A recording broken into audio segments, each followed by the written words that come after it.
Hi, welcome to Future Fast. And like always, we have a very interesting guest today. And before I bring her on to the conversation, I just want to make sure that you guys are enjoying the Future Fast. And if you have any feedback, please feel free to write in. And for those of you who are here for the first time, please subscribe to Future Fast. And I'm sure you're also looking forward to this conversation, and I'll not hold it any longer.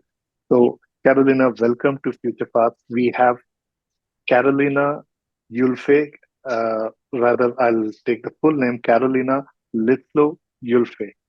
So, Carolina is the Secretary General of Replanet, and you will discover through the conversation about all that she's done and doing. But she's known to talk about energy, agriculture, environment, biodiversity, so and the rest through the conversation. Once again, Carolina, welcome to Future Fast. Thank you so much. Nice being here. Thank you. So, Carolina, can you please share your journey so far? Oh my God, how many hours do we have?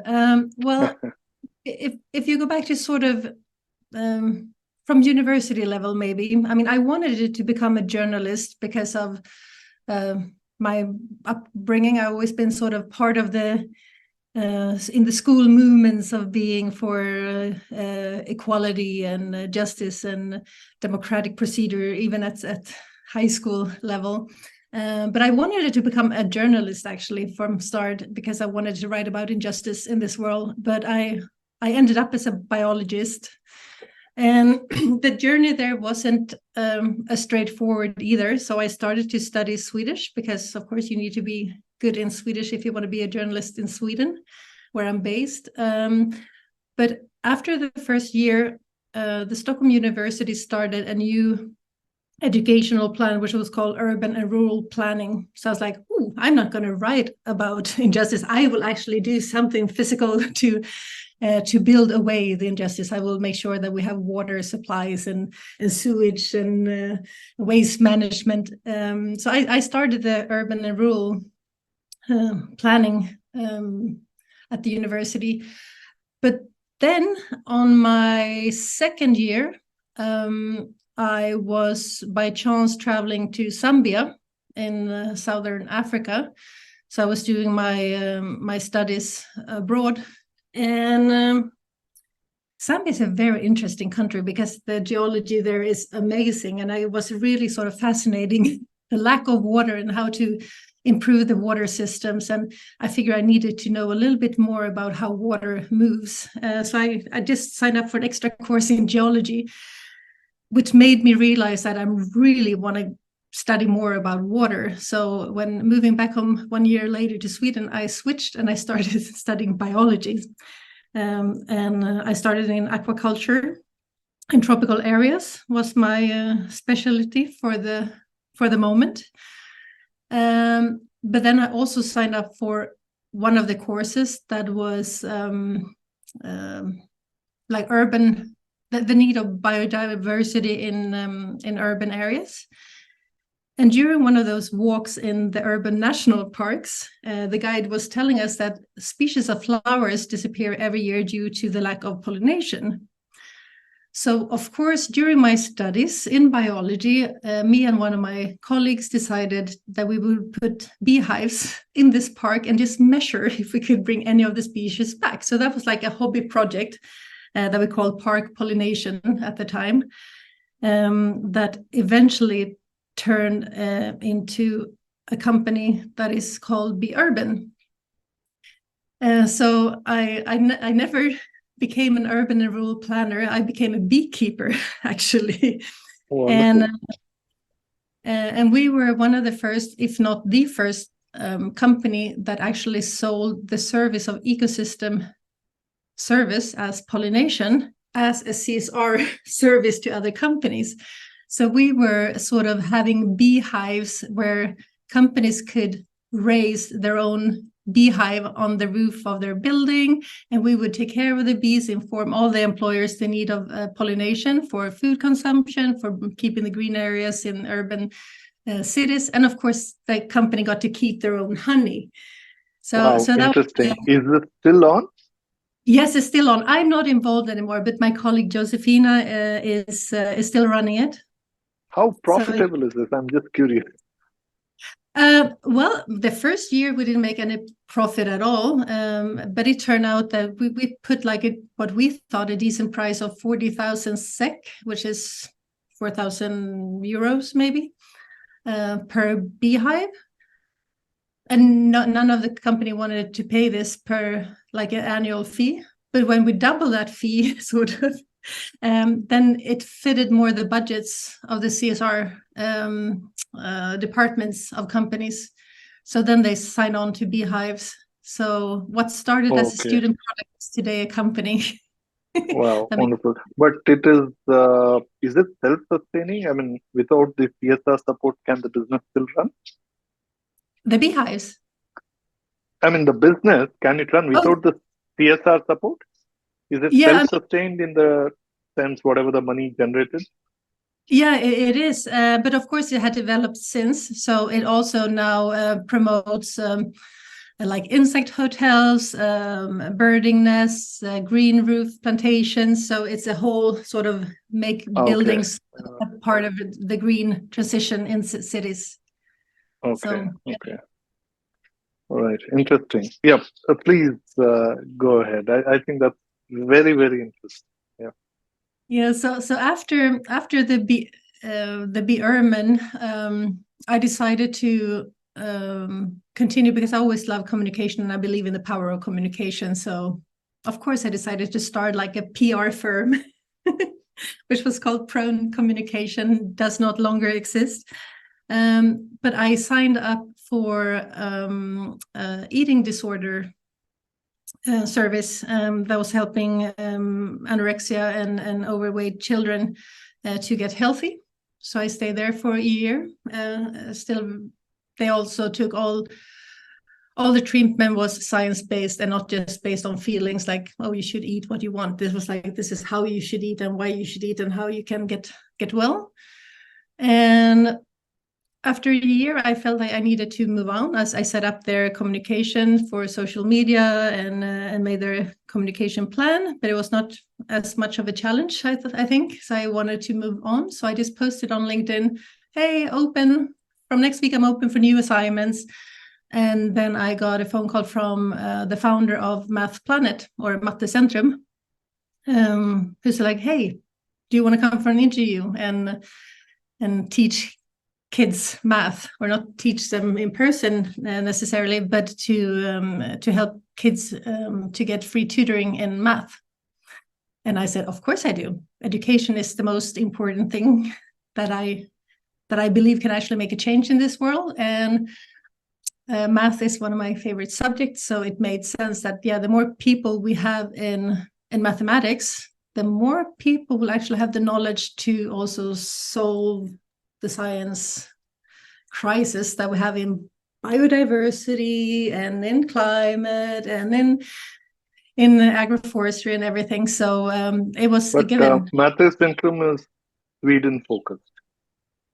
Yeah, it's focused on math. It did involve also. I mean, I can just to put that in a time aspect. I joined Matte Centrum back in 2014. 2 years ago, I resigned as the Secretary General and became the chair instead. And from just a few months ago, since my current position takes too much time, I'm only vice chair at this moment, but it's still very close to That's not-for-profit.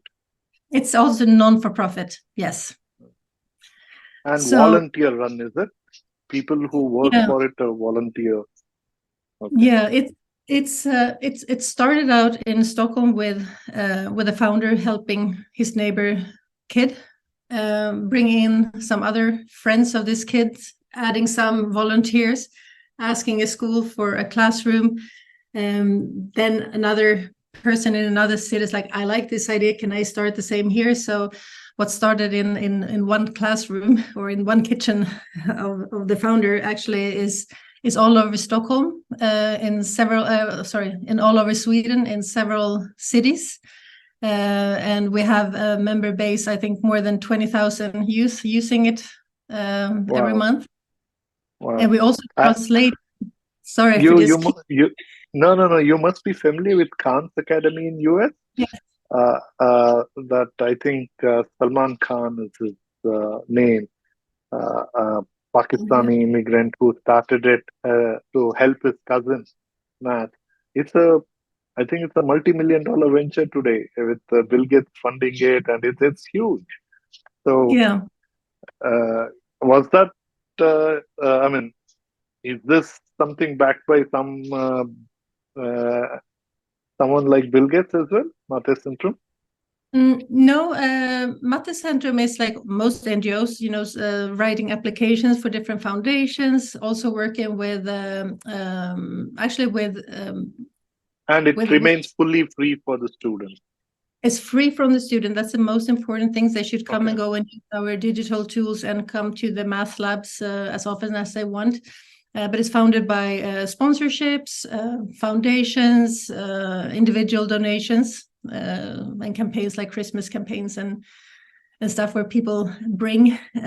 But Matte Centrum has actually grown. We have I think the Northern Europe's largest math book. So it's from kindergarten math up to university math for free. And in 2015, during the immigration wave to Sweden, it was a lot of Arabic-speaking children coming to our country. So within 6 months, we actually translated the math book into Arabic because the teacher said it's hard for the kids that know math to continue study if they don't speak Swedish. So we're like, okay, let's do the Arabic. It's the math language anyway. So we translated this into Arabic, and we also have sibling organizations in Denmark, and we have mathplanet.com, which is in English, focused on high school, but it's also free tutoring, and we're about to launch also free programming in Python online. Oh, interesting. Well, we actually offer free certificate programs in some of the blockchain technologies. So we have uh, thousands of people doing it online. In fact, there are few people signed up even from Africa doing it. So yeah, we're not marketing it as such, but we tried communicate it in schools and colleges, and it's just going organically. So that's nice. That's appreciable. In fact, I'll be happy to share the link if you think there are people want to do Collaborate, this. You can. Oh yes, definitely. Yeah, happy to share. wonderful. Right. Sorry for interrupting. Please continue. No, that's okay. So how did I ended up in Replanet? Well, actually, I have to go back yet. Okay, so I was in Matte Centrum, and I alongside started a little startup with a friend of mine from the northern part of Sweden.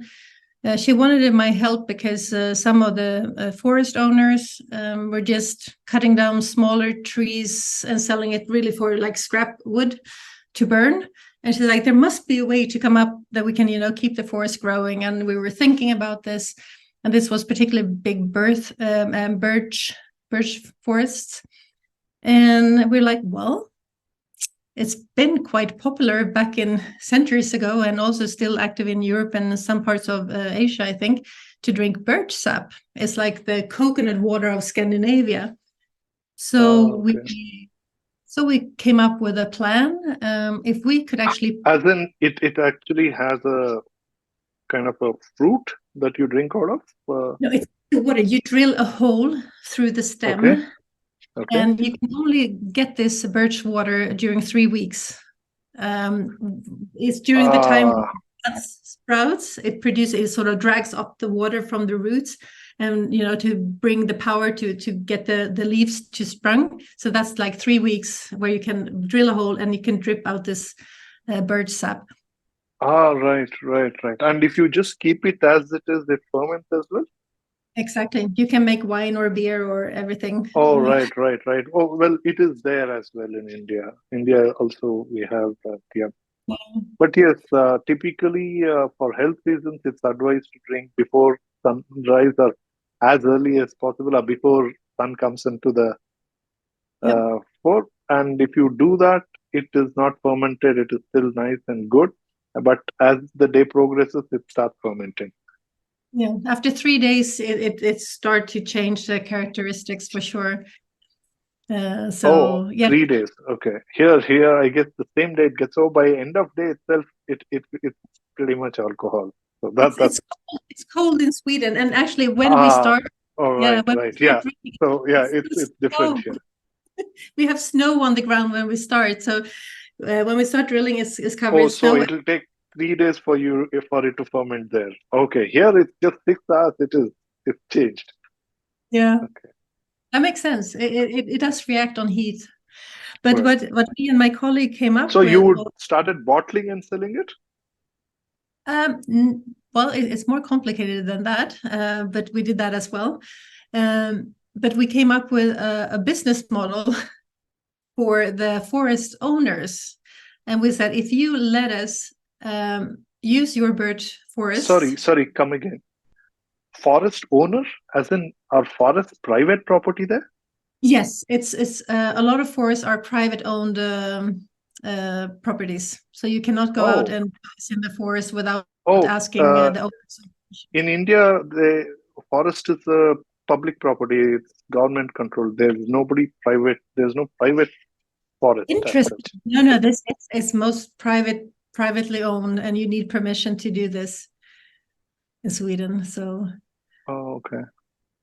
but what Okay. we came up with was to we told the forest owners that if we pay you to use your trees to produce the birch sap, and we pay you per liter, will you let the rest of the trees Sorry, be left alone? Carolina, can I just take a step back again? I'm just curious so people can buy forest? Okay, so you buy forest. Why would people buy forest? I mean, they're free to chop off the trees and do any plantation if they so choose to. It's open to do, is it? Yes. Okay, okay. And even if those uh, trees are however old, and what about the wild animals and all? I mean, there is no restriction. I mean, people can even do hunting. We do have restrictions, and to hunt, you also need to ask of permission from the forest owners, and But of from the course, forest owner, not the government. yeah, not the government.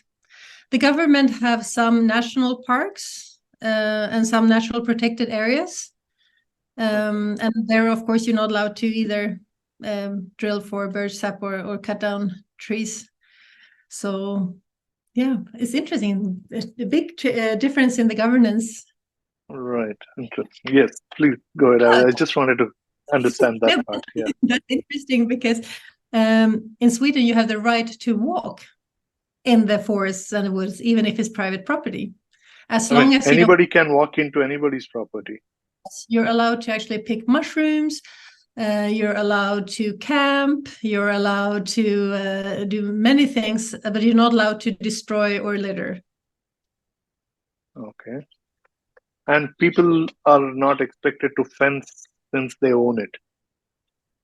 No, because you're not allowed to close access to nature, because that's a human right aspect. But it's a private property. I thought. It's a private property, but you cannot hinder people to enter there. You can only hinder them to come close to your if you live or next to buildings and constructions. Oh, interesting. And in a forest, they can even build, let's say, a tree house or anything. Do they have to take permission, or it's their own property? They can do however they want? No, they cannot, because they're not allowed to cut down trees, and they're not allowed to make impacts that can harm the trees. Okay.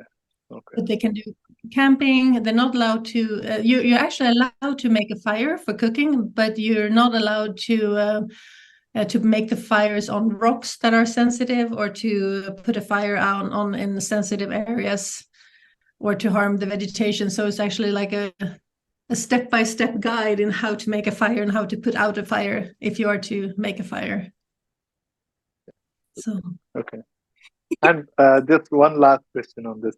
How large can there be a private forest? I mean, in terms of area, it can be any size?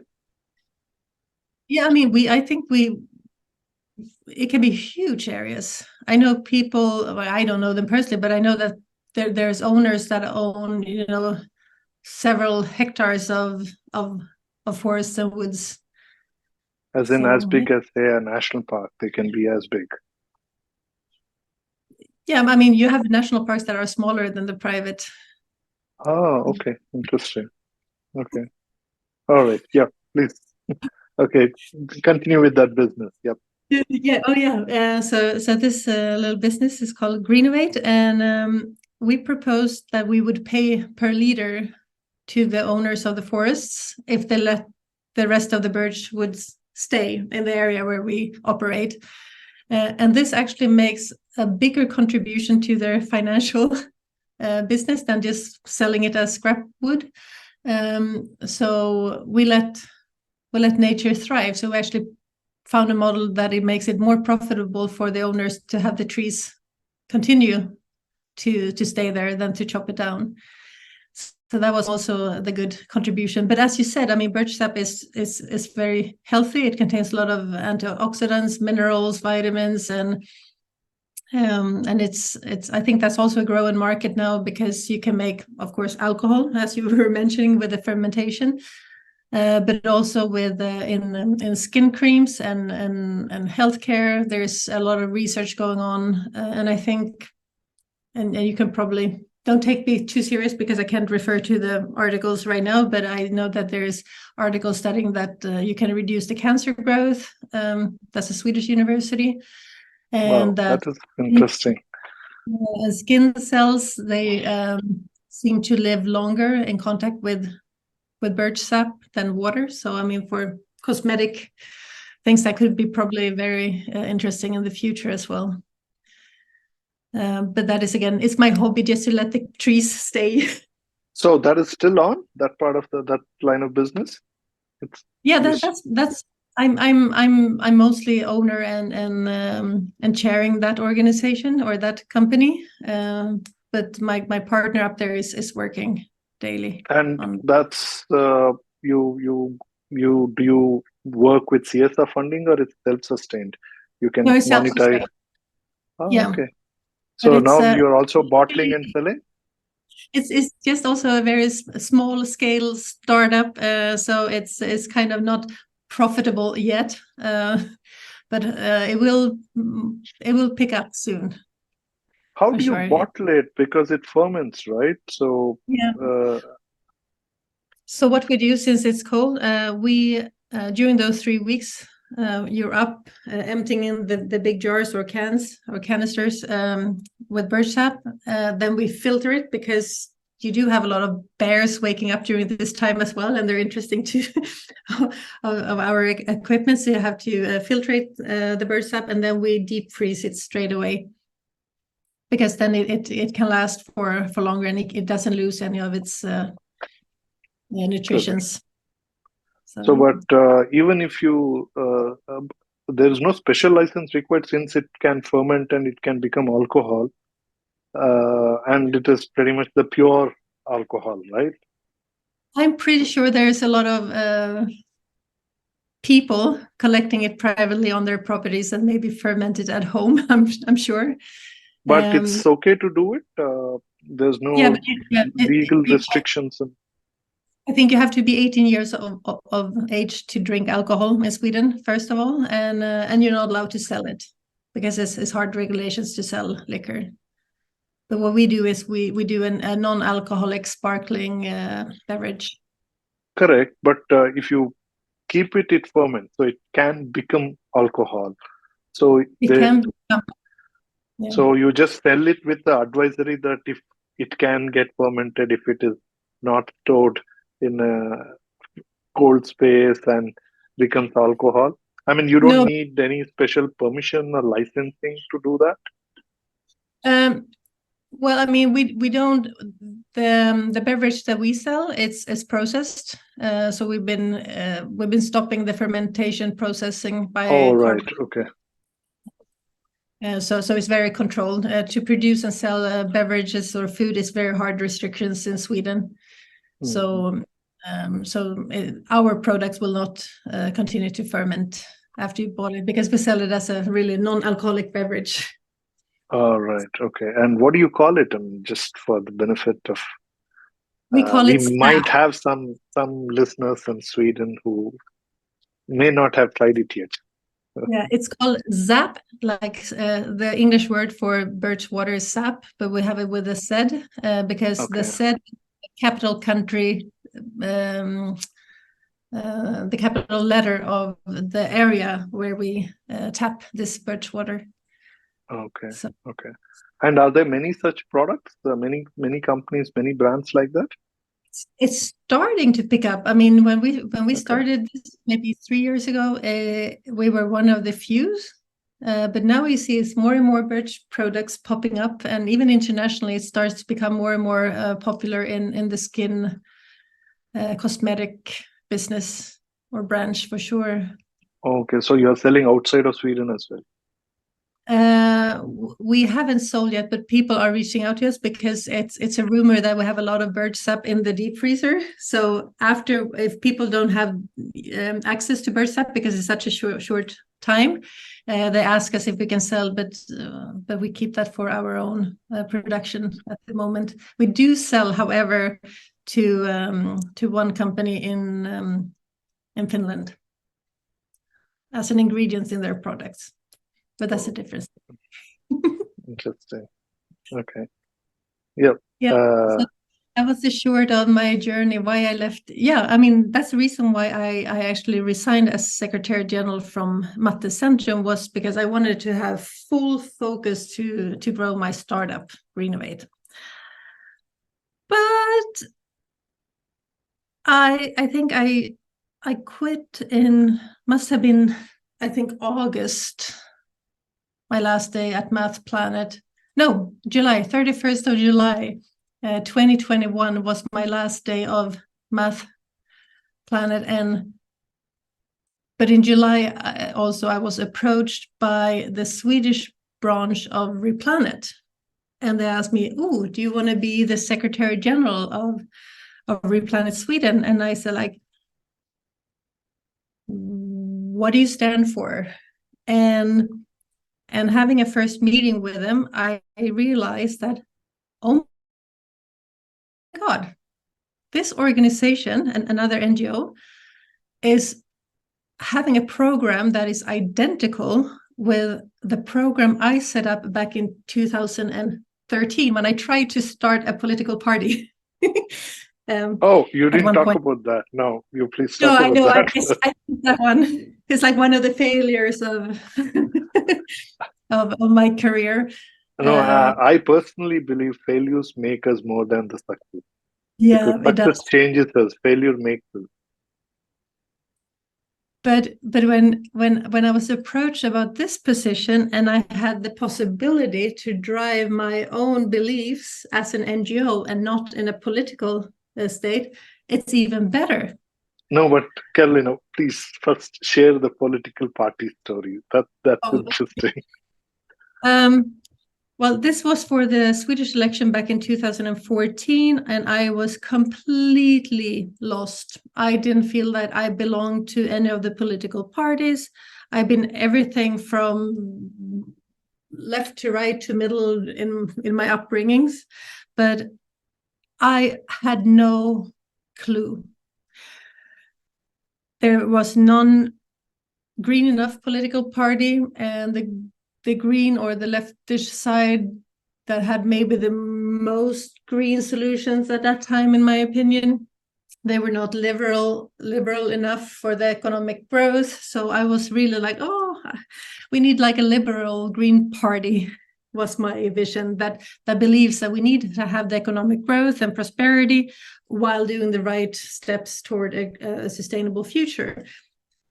And I used to be a member in one of the Green parties, not like in parliament or active, just like a member belonging to a party. And I used to join those meetups for members.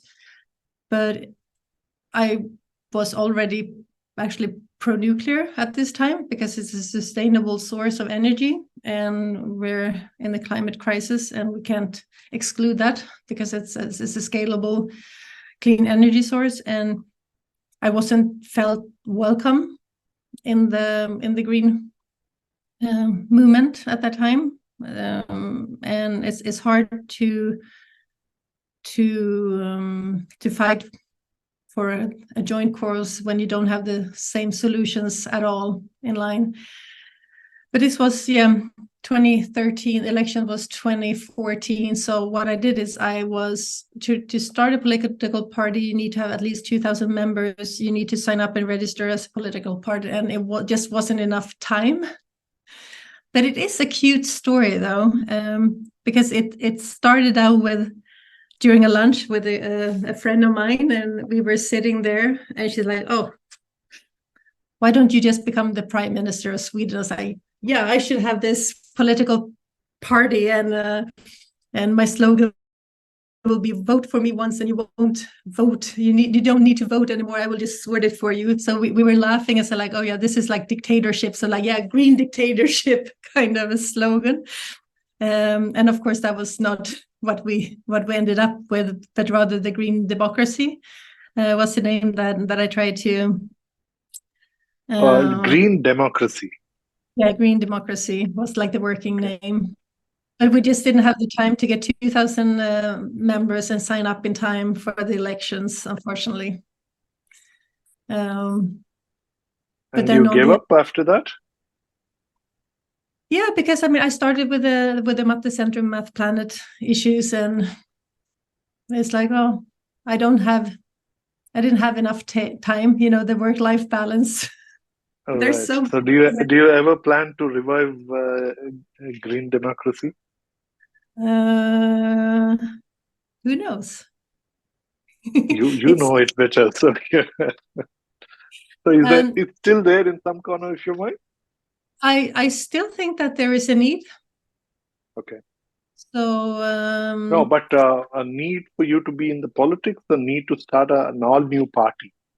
The need for a party, I don't think it necessarily have to be. Sorry, I'm little ill-educated. What kind of a political system is there in Sweden? Is it a two-party system? Is it a multi-party system? What kind of a system? Multi-party system. How many parties typically? Well, we have right now we have a coalition of 3 and a sort of half party. One is in government, but they're not officially in government, but they're giving advice on everything we do, which is really confusing. And then we have 3 parties in the opposition. So about 7. Yeah, but then everybody has the possibility to start a political party, but to be able to be registered as a valid political party, you need 4% of the voters in Sweden. Mm-hmm. So, and I mean, to be fair, I think the latest poll shows that 3 out of the current political parties are under the 4% in the polling today. So it's going to be, in 3 years, in the next election, I guess that this is going to be interesting to follow. Yeah, who knows? Maybe I pick up the new idea. Yeah, it's well, don't start putting ideas in my head. I'm not. I'm just asking questions. Yeah, but that's I do still think that there is a need for this. Yeah. So that was the Math Planet roundabout going to the green democracy. Yes, getting asked for the Swedish branch. So even though I resigned to work with my startup, I got this offer of running the Swedish Replanet branch, and I just couldn't turn down this agenda. The bigger cause. I know that the north and the woods and the bird sap, it's important. I believe in efficient models for keeping nature. But and it also is a good business. Yeah, and this was like, this is my cause, this is what I believe. So I couldn't turn down the Swedish offer. So if I had my last day, the July 31st, the 1st of August, I started by the Swedish Replanet. And so the Swedish Replanet has the same agenda as Replanet, where I am today on the International Alliance. And after about a year with the Swedish branch, they needed to reorganize because the alliance were growing a little bit too fast, and they figured that with my background, I had the means to build that structure, what is needed to bring an international movement. So I said yes, and I transferred to the international secretariat instead, and that's where I am today since a little bit more than a year.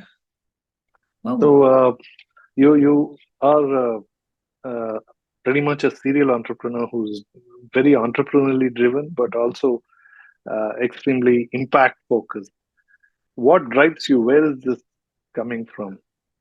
Ooh, many things. I mean, as I told you, even from like the young age starting in school, I was always, the person volunteering, like, who want to join the teachers meeting and tell what the kids need for school. So I've always been sort of involved in all kind of projects. So yeah, I mean, for example, gender equality, that it should not only be like soccer or table tennis in the breaks in school. We need some other like like toys for girls as well, because we're not interested in doing that, and we just don't want to sit still and wait. So I mean, yeah, the gender equality and the justice, and making sure that everybody had the saying. So I was like 85 years old when I was 14, kind of. Very much like everybody has the right, listen to people, and everybody has the same rights.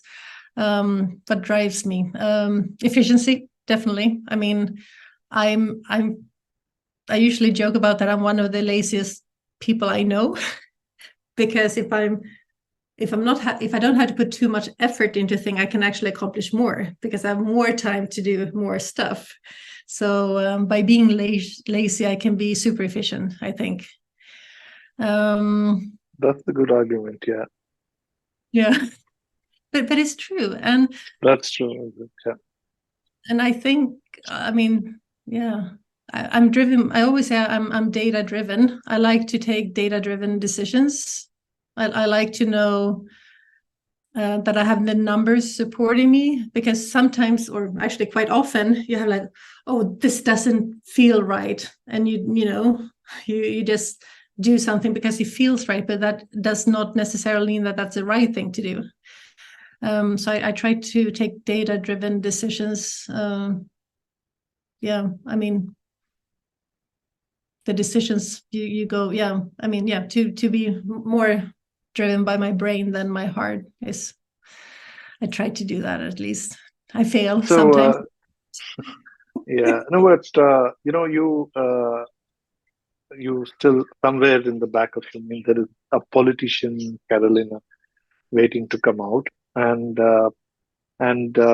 you just jumped into Replanet because you just connected with the larger goal and impact, and your entrepreneurial initiative, which is also impact driven. You want to save trees, but it also is a good business to do.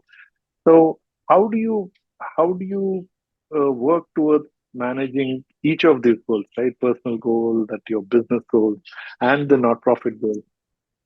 Yeah, I'm glad you asked me and not my husband. he would said I'm not balancing that enough. It's hard, but it's all about alignment, I guess. It's. But I think by choosing, I mean, okay, I'm blessed. I mean, my luxury is that my daytime, I work for an NGO, which is close to my heart and my brain. Since we take science-based decisions as well, we try to follow science in everything we do at Replanet. So that's a luxury, that I actually know that most of my waking time I can actually do something I believe in. But of course, I mean, I have 3 kids, and you need to be there for them as well. And yeah, I mean, I guess that's the difficulties I see to balance the family life, because I tend to love my work a lot.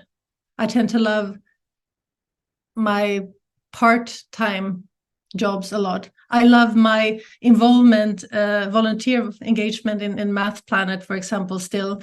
And I love my family. So of course there's not enough time. So of course there's a lot of guilt. So I'm driven by guilt as well, I think. And at the same time, you know, I have to take and spend all my waking hour to think about my kids, because I mean, they also suffer sometimes from, climate anxiety. What is it going to be, the work conflicts and everything.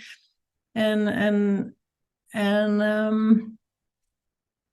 even though, working probably way too much, feeling that everything I do is important, there's not really any different in the body reacting to negative or positive stress. I always say like, yeah, but I'm driven by this positive stress because I feel like I actually accomplish things. But, sometimes that stress is still stress. Right. So every time... Just curious, as a parent, how do you see influence of Greta Thunberg, right?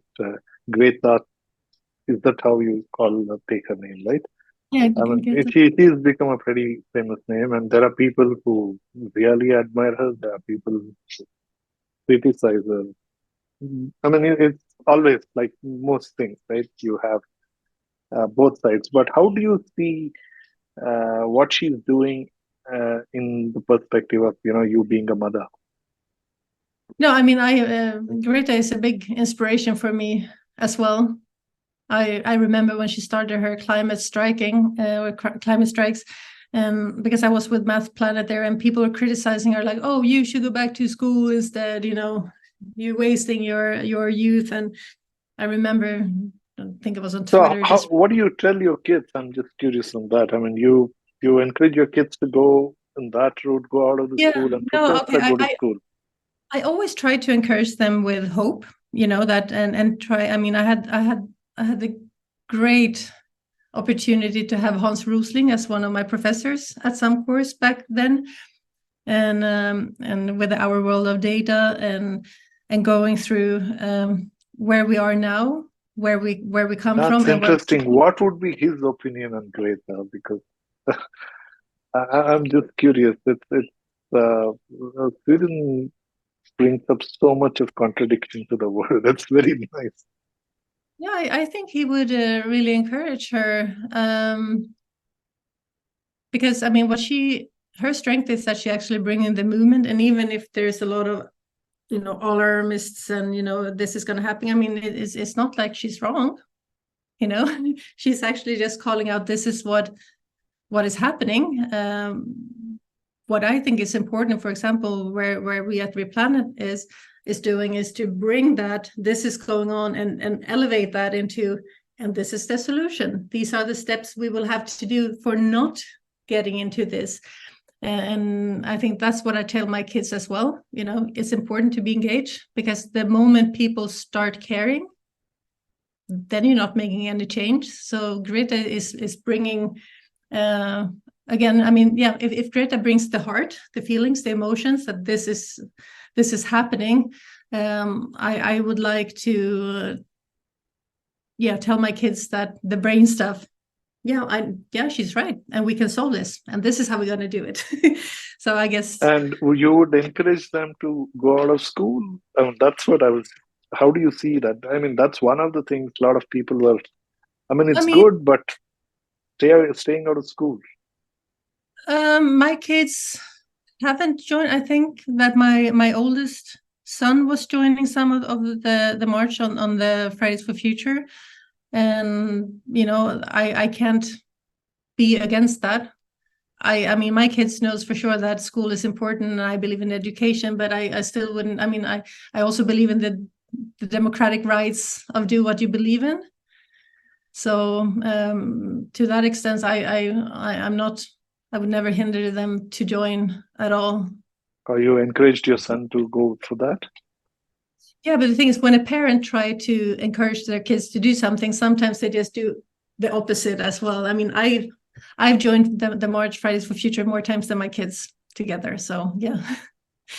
Okay, yeah, interesting. So your kids are happy going back to school, Yeah. and I guess no parent will complain that anyway. Good.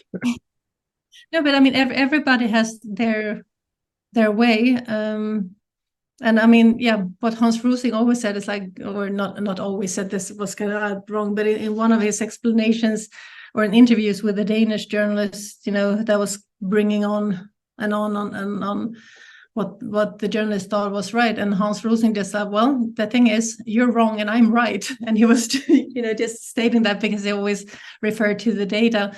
And I would think that Greta's impact on the world has not affected her grades and hinders her future to get a job in the future. No, I don't believe that. I think the youth, you know, they're going to be a very important voice. And to be fair, I'm extremely annoyed and scared, and it makes me very sad that a lot of the young people of the world today don't want to bring children to this world because they don't think there is a future for them. And I think that everybody should be able to think that their kids can prosper, because I know that's a possible direction. It's not a problem that the population is growing. That is another reason. In fact, one of our guests, I won't want to take his name, a very interesting guest. We had fantastic conversation. In fact, he was primarily making. I think he even made a statement to the effect that people like Greta are not driven by science but emotion. So, so that was one, and very another interesting thing that came out is that the gentleman I'm referring to came from the oil industry, right? And that's where what when I was asking, he said that your question is the answer. Where I was trying to ask him that the Greta got an opportunity to address at UAN, right? And she gets the audience. The world media is actually there, and if oil and gas are touted to be the most powerful agencies, how are they not able to get that access to play out their lobby interest? Well, he said that is exactly you have to think. If she's getting it and why we are not able to get it, then are we the real lobbyists and are we that powerful as we are made out to be? So, see, the whole thing I also try to do in Future Fast is to try bringing different perspectives.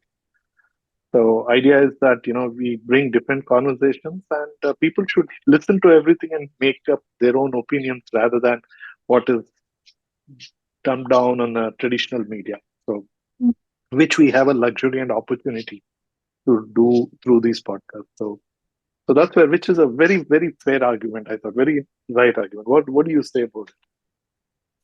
Well, I mean, if you just put what Greta also tries to, the message she tries to actually get out there is listen to the scientists. So, I mean, in one way, she's promoting the data to speak. Yes, that's what his argument was, that in the specific context, he said this is not scientific. So obviously it is emotional talk, but not science facts.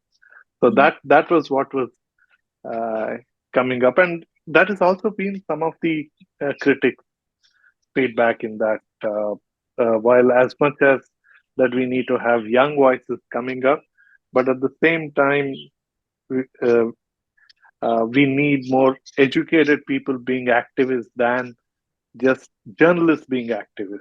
That was another statement, which was very good. If more science educated people are activists, then the approach would be very different versus people who study literature and know how to write but are activists. I agree. I mean, again, back to my belief in So you education. come And from that side. So yes, I truly come from that side, because I mean, if we want to solve the climate crisis, we need mathematicians for sure, because just to be aware, because I mean, the greenhouse gases, they're invisible. So if you're not educated and just hear that word, you don't get any relation, because you can't really see it. Pollution you can see in some way, but it's like an invisible gas. So you need math to be able to find out that there is high level of emissions. And then you need the math to actually construct the engineerical work of solutions. And then you need the math to see, did it make a difference, and evaluate that. And then you need to, can I enhance that or scale it or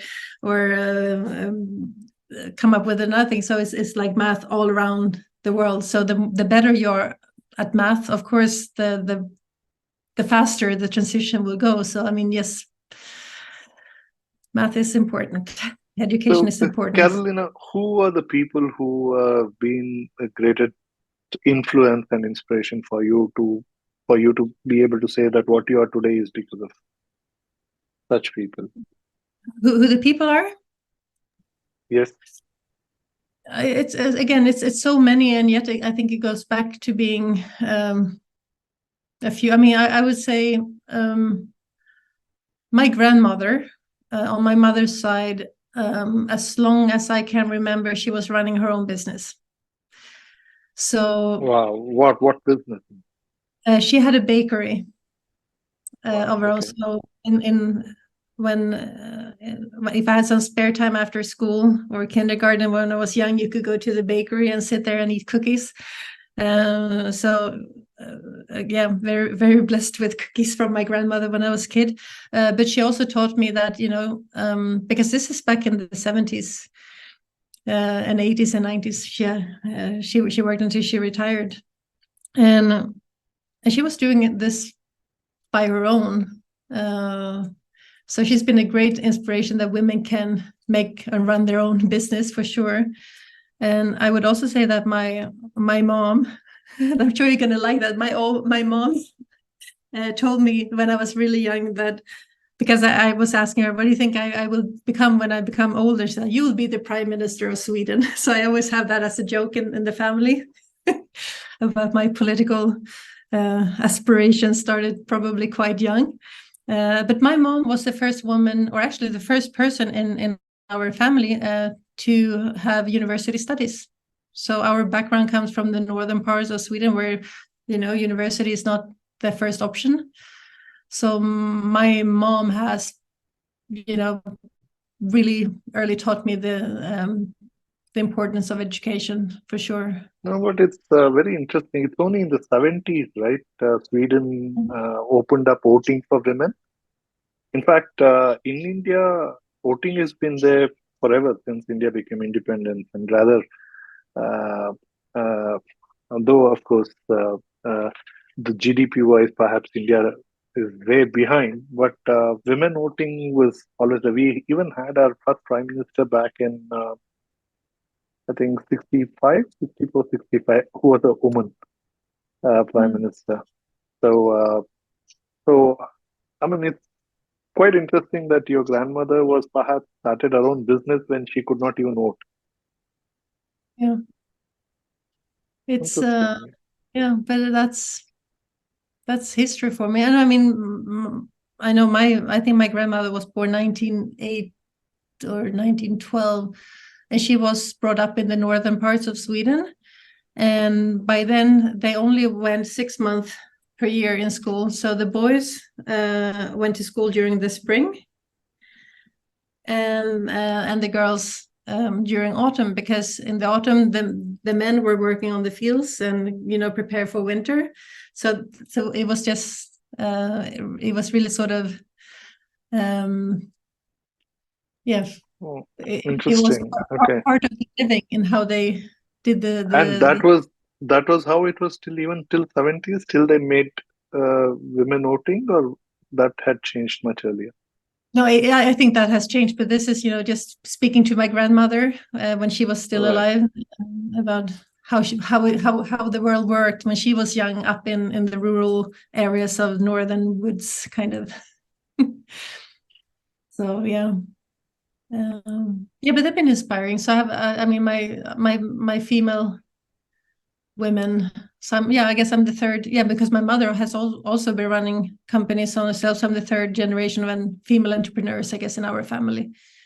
So it's probably a lot of this running in my veins.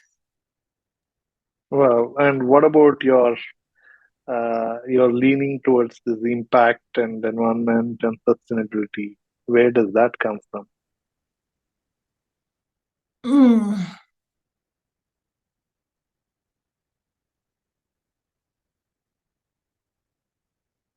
Yeah, good question. It just feels like it's always been there. I mean, standing up for people. Yeah,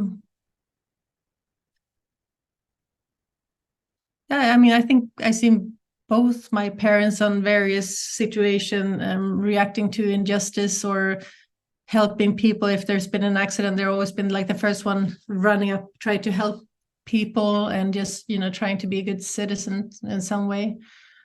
And since I had this, that I wanted to become a journalist to write about injustice, I mean, I think it started with the democratic rights and that everybody has the same right of, it should be fair. Life should be fair.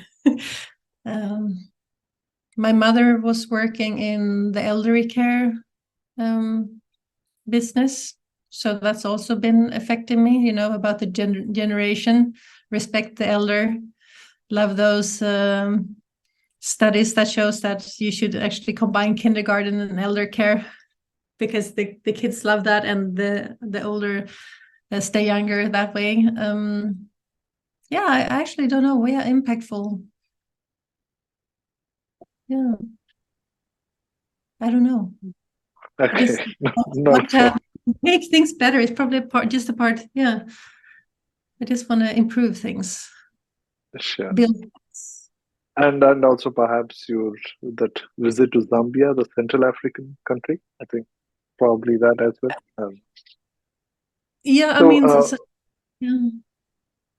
so what are the books or podcasts that you read and follow, and something that you can share with our audience as well? Yeah. The latest books I read, and thank God I'm in two separate book clubs because otherwise I don't make myself find the time to read. It's really sad. I'm the one like, oh yeah, now I finished work and now I could read something. Then it's usually a report that I need to read up on. So I read reports on my spare time. Yeah, but actually this book club has helped me. So the latest books are by an author called Ann-Helén Lastredius, a Swedish writer. And I don't think they are translated into English yet, but the first one was called Stealing, and the second one was called Punishment. And they are both about the Sami people, which is an indigenous people of the north in Sweden. And it's about the racism of the native people and how you can actually inherit the grief across generations in Sapmi, which is the Lapland area, the northern parts of Sweden. And the second book, this Punishment, is about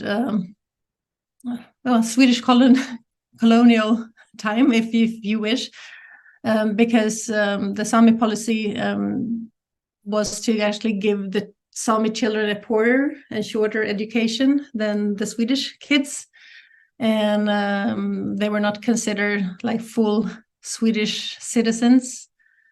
And they were prevented from becoming full citizens, actually. And it's, I mean, you may think, I didn't know that they were native Swedish and the New Age Swedish are from where? Which part of the Europe were they from there? This is the northern part of Sweden, and it also passed over to Finland and I think Russia to some parts. Okay. I'm actually digging into my family history, because there's I haven't found the right proof, and I'm right now searching back in the So register. your journalistic antenna is up again. Well, yeah, true, because I mean the family history is that my grandmother's on my mother's side, her grandmother was actually sold as a Sami children to a Swedish family. Can you repeat sawmill? What is that? Sami, the Sami people. How do you spell it? Sami. Sami. Sami people. Okay. I was sorry. I'm totally ignorant of it. So. Yeah, so they are mostly famous for reindeer herding. Okay, there are Sami people in Sweden, Norway, Finland. So yeah, so it's across the region. Okay. and really the snowy northern regions. So since I'm digging into this history because you inherit the Sami title on your mother's side, so that would mean that I would actually be having the Sami heritage.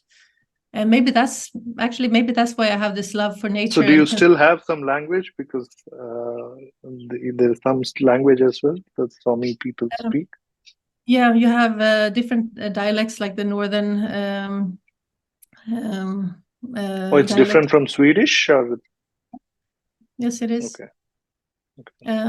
I actually, I think 2 years ago, 2 years ago, I tried to sign up to a Sami speaking course, but I didn't have the time to do it. But it's still laying there in the background. I want to find out about my heritage, because there's still a conflict with the Sami people, because they have their reindeer herding land, and the Swedish government want to build windmills and renewable energy sources, which will destroy a lot of the land, and some mining facilities. So it is an ongoing conflict still in what is their land and what is Sweden, and yeah, it is on Swedish territory.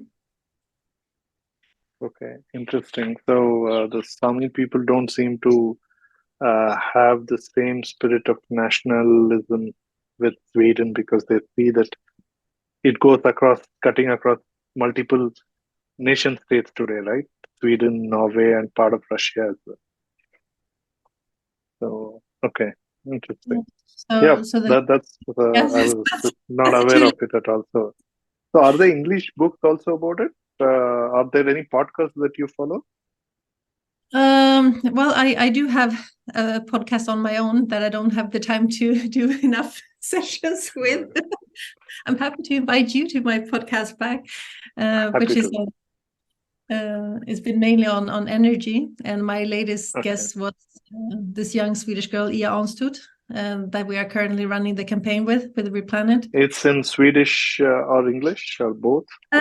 Her last session, I actually did one in Swedish and one in English. So there is a Swedish and an English interview with her. Wonderful. To the audience and listeners, along with her profile, you'll also have the links right below this. So please follow, and do share, to connect with Karolina as well. Yes, please. Another thing that I tend, because I don't watch television. I have the news with radio on in the back all the time, but I don't really like to watch the news because I don't. Some of the pictures right now are too disturbing. But if I put the TV on, I actually try to switch on Our Planet on Netflix, because the stunning visuals and the environmental awareness. So that's my sort of escape room. Oh yeah, I can relate to it, because I'm off newspaper and news channels for more than 10 years now. So I can completely relate to it. People did ask me initially, how can you manage? And now nobody asks me that question anymore. Yep. So wonderful. Apart from your podcast, do you follow anybody else's? Any other podcasts that you follow, or you like to follow, but you put it in the list? Somebody has told you, but... Yeah, I heard about this amazing podcast, Future Fast. So I will shortly there. Sure. Right. Any other thing you follow other than does as a company Replanet, you have any podcasts also coming from there? Not yet, but it's in the action plan.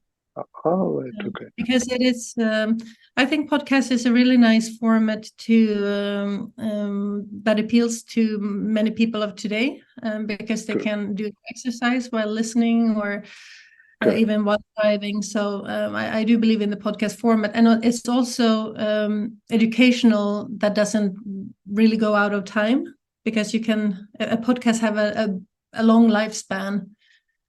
Exactly. Right. Very appealing, I think. All right. Wonderful. Karolina, thank you so much. This is amazing. And to the audience and listeners, I'm sure you enjoyed this as much as I did. You can follow her. She's very approachable. And also do look up the podcast that she mentioned. It's right there. And do come back soon, because we're going to talk a lot more with Karolina. And yes, feel free to share it in your network who you think will appreciate this. And if you're not yet subscribed to Future Fast, do it right now. Once again, Karolina, thank you so much for being part of Future Fast. Thank you for having me.